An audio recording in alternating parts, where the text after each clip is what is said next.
Alright, so our last lesson for today is going to be talking about social studies and our reviewing of local, state, and national government and why laws are important. So your assignment for today is to talk about who is in charge of our local government, who's in charge of our state government, and who's in charge of our national government, also giving a key detail about what each one of these do or an important fact about each person. So since you're in charge of doing the assignment on local, state, and national government, I thought I would quickly review who is in charge of our local, state, and national government. So we do have our local being our mayor. So who is the mayor of Somerville? Since most of us do live in Somerville, let's go ahead and focus on that mayor. And who is he and what does he do? What is important about his job? Who is our state governor? So we all have the state governor because we all live in the state of South Carolina. So who is our governor and what is he in charge of? What is important about his job? And the last one is who's in charge of our national government. So who's in charge of the United States of America? We have our president. So who is our president and what is a job that he's in charge of and why is it important to have a president? So what is important about him? Let's get into laws. So local, state, and national government all are in charge of laws. So the local government is in charge of laws for the city, state is in charge of laws for the state, and the national laws for the entire country. So what is a law and why do we have them? So a law is a rule put into place by the government to keep order and peace. This means that we have rules and laws to make sure that everybody is being safe, being kind to others, and making sure that everybody is on the same page when it comes to who's in charge and why we have these rules and laws to keep everybody safe. So we do have different types of laws and rules. So the first one we have school rules, and under school rules we also have classroom rules. Now we have school rules and classroom rules to keep us students, to keep teachers, and to keep people that work in schools safe. We have traffic laws and we have criminal laws.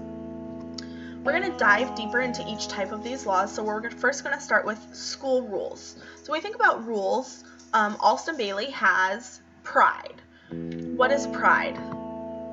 We have our classroom rules, we have our hallway rules, we have cafeteria rules, and we have bus rules.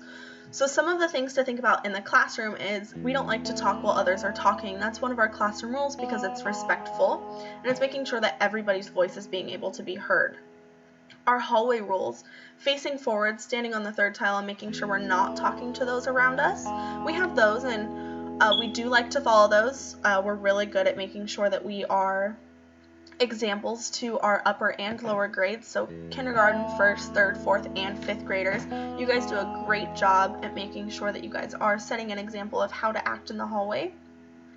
We also have cafeteria rules. We should be using our inside voice, not making sure we're not loud. That way if an emergency happens that we can hear that alarm go off. We also have bus rules, so we need to make sure that we're being seated at all times and not standing up unless it's our turn to get off the bus. And who enforces these rules? So at our school, our principal, Miss Bodison, our assistant principal, Miss Thomas, we have teachers, and that's all teachers. We also have our counselors who can enforce these rules.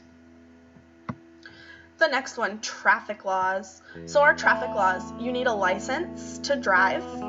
You have to stop at red lights and stop signs. You must wear a seatbelt. Use your blinker if you want to change lanes or turn. And speed limit. So our speed limit in residential, which is housing, so where you live, cars shouldn't be going more than 25 miles an hour or sometimes even 30 miles per hour. On the highway, we can have speed limits of 65 miles an hour. Some have 70 miles per hour.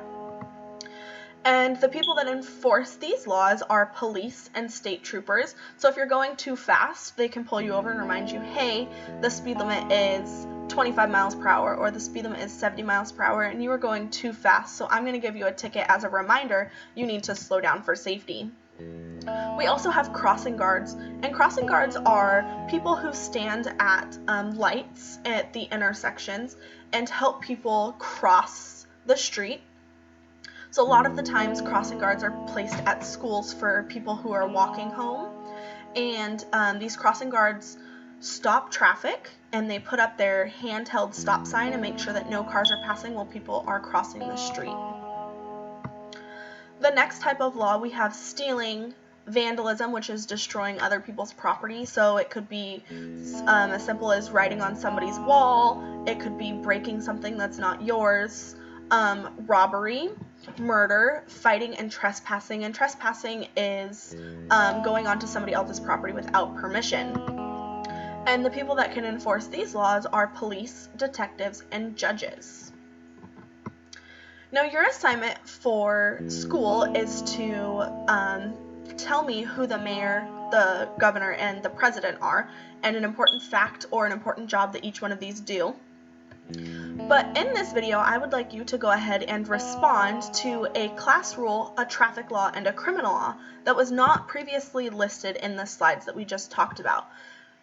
And I would like you to challenge yourself, and I would like you to tell me, pick one of the rules or laws that you stated and tell me why it's important and why people should follow that rule or law. Why does it keep us safe? I look forward to your responses, and I can't wait to see you guys again.